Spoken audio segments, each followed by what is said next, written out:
Elect Trump's new cabinet is starting to take shape because overnight, while you were sleeping, he tapped Tom Homan to be his border czar. Trump saying, quote, "There is nobody better at policing and controlling our borders."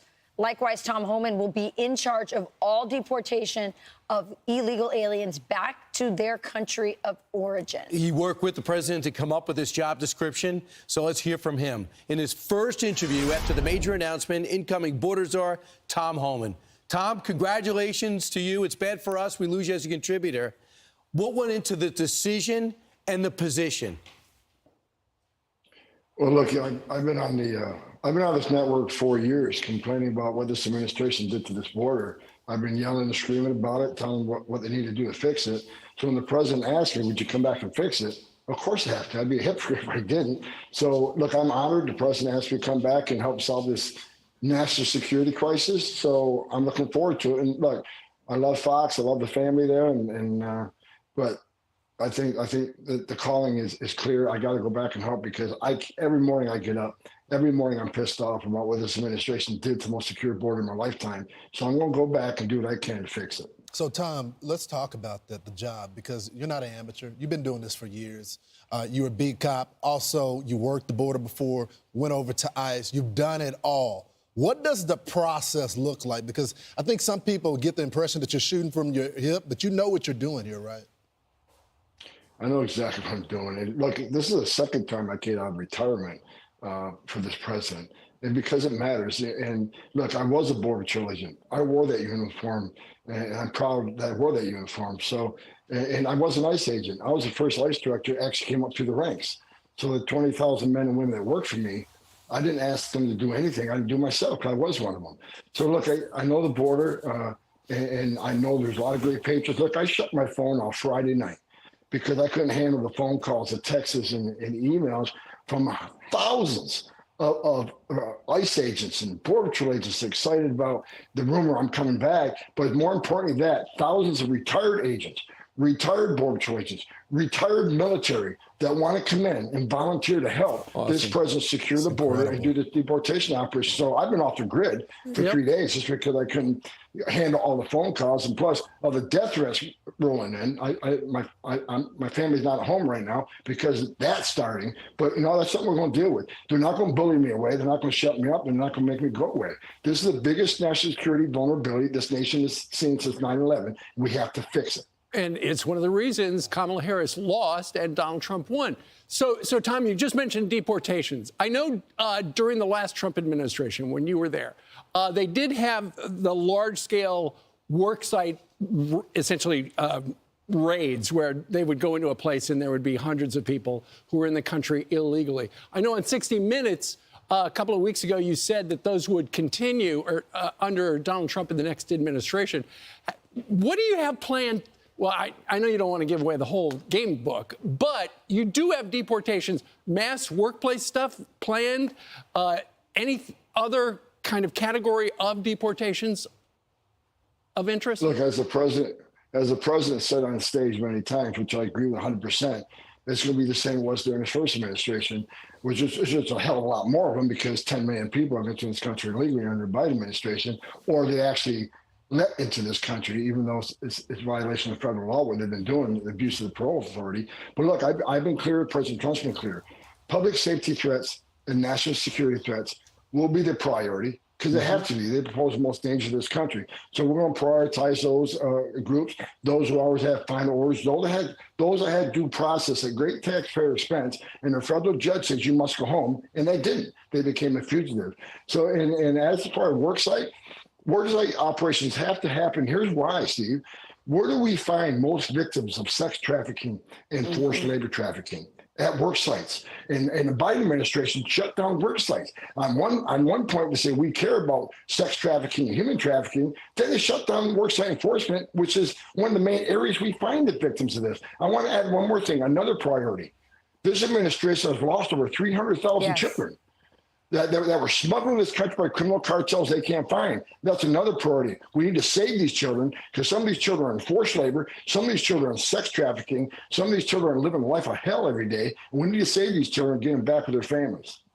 You know, Tom, first of all, congratulations to you. And I'm so glad for the Border Patrol that morale is already being lifted. They have just been beaten down by the policies of this last administration.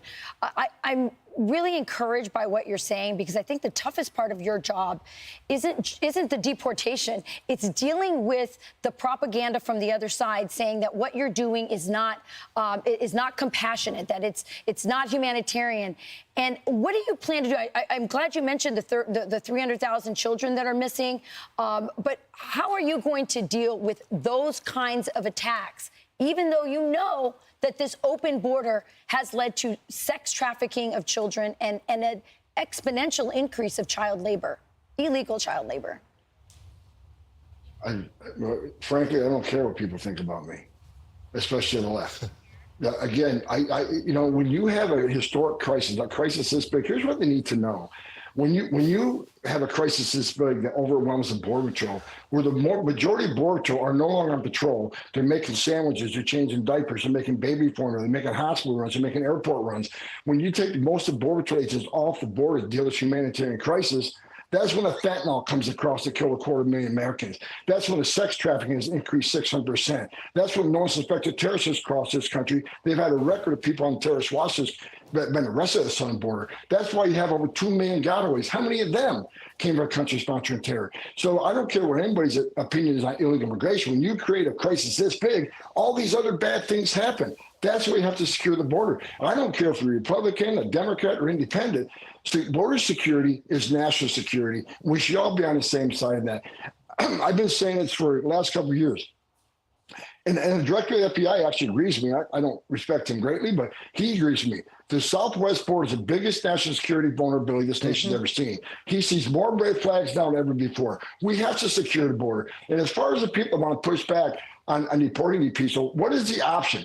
You have a right to claim asylum. You have a right to see a judge, and we make that happen. But at the end of that due process, if the judge says you must go home, then we have to take them home. Because if we're not, what the hell are we doing? If the judge's order doesn't mean anything, then shut down the immigration court, take the Border Patrol off the border, so there's no consequences violating the laws of this country. We'll give you a fair shake. You get a chance to claim asylum, but due process doesn't mean squat if the final decision of the court isn't carried out. What is the option? Let them all stay? Because if that's the option you want, you're never going to fix the southern border, because you send a message to the whole world. Come to the United States, enter the country legally, which is a crime. Don't show up in court, or show up in court, get an order removal, but you still get to stay. That doesn't work. Tom, I guess you got to build a wall. And you got to stop sanctuary cities. Both times the Democrats stopped every time he went forward, they gum you up in court. You don't have to give it away, but is there a plan if sanctuary cities, these city councils don't allow the sanctuary cities to go away? Is there a plan B you have? Well, I think, look, it'd be great to have local law enforcement assist ICE, because, one thing we learned during 9/11 report was we shouldn't have stovepipes. Law enforcement should be working with law enforcement.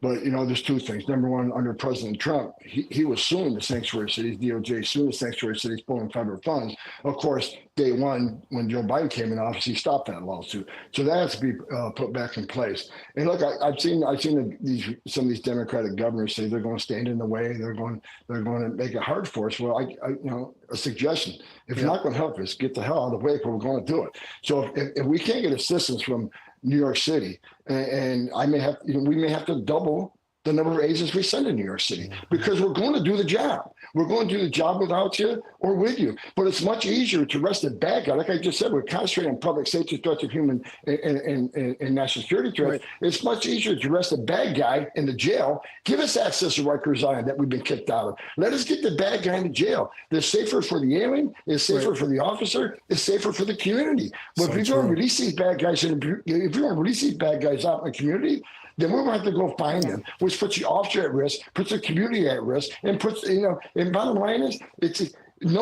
sanctuary cities are sanctuaries for criminals. And the left keeps saying, well, we want victims and witnesses of a crime to feel safe, come to the police department knowing we don't work for life. Let me make one thing clear. That's just a stone cold lie. Victims and witnesses of a crime does not want the bad guy back in their neighborhood. That's true. And certainly, and most illegal, the illegal immigrant community, they broke the law being there, they shouldn't be. However, after being there, they're God-fearing family people. I get it. Do they want a sexual predator in their neighborhood? Do they want someone convicted of DUI 10 times in their neighborhood? Let us protect not only the American communities, let us protect the immigrant community. Who's the victim of MS-13 crime? Yeah. The immigrant community. Yeah. So, Tom, if sanctuary cities don't want to help us, to get the hell out of the way, because we're coming. Tom, there's no one better for the job. Congratulations on the job well done. This is something the former president campaigned on. Thanks, Tom. Hey, Thanks, Tom, you know, the last person who was border czar, she didn't want to be called border czar. You're proud of it, right? Yeah. You know what? I'm going to look like a genius.